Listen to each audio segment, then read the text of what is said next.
Hey there guys, today we're going to be building the ladder Twisted.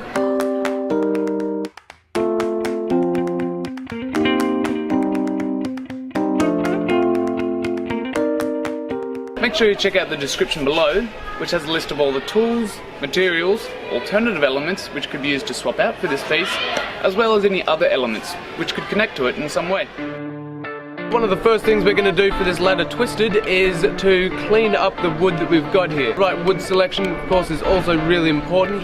For that centerpiece, we want to make sure that that's going to be large enough, wide enough in diameter, that it can accommodate all of those tires sitting around it. The other two don't matter as much. They can be a little bit thinner, as long as they're still going to be strong enough to hold on to a lot of movement and jumping around with a lot of kids.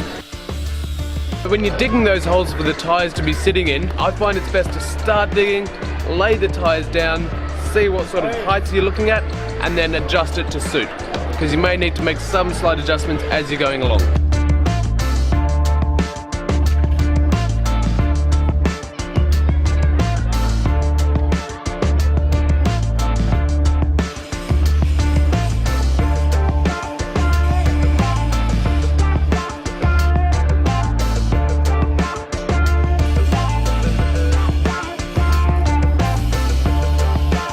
So just connecting these first tyres, you can use a drill to start with. You want to put a pilot hole through the wood first.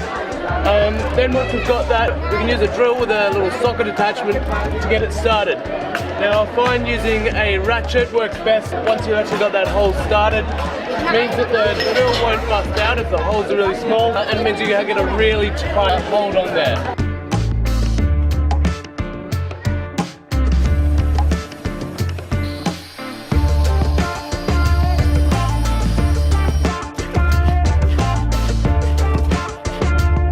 Now we can lay the tyres out next to the wood where they're going to go, drill some holes through the tyre tread, and then once those holes are done, we can use a pencil or a pen or something, or even the drill bit itself, to mark out on the wood where we need to drill those holes. So we're using lag screws for this one to connect the tyres to the wood. Use as long as you can and as thick as you can, with the thread on those screws being really wide.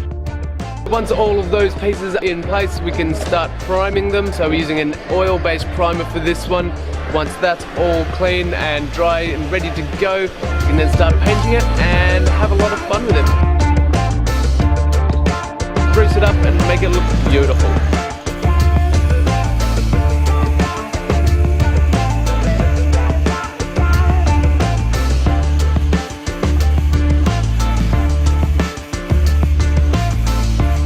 With all of these designs, you can download these free plans from the Playground Ideas website. Really simple. They show you what you need to build these pieces and how to build them. So this design, as well as all of our designs, are made to be used in conjunction with the free safety handbook, which is available from the website. It's just down there. Hey, what did you think of the video? Please let us know down below in the comments. And please don't forget to like and subscribe so you can see more of what Patrick's doing in India. You can go and visit playgroundideas.org, which has 150 designs and all the resources that you need to build an awesome playground. And lastly, we've got a ton more videos to watch, so check them out here.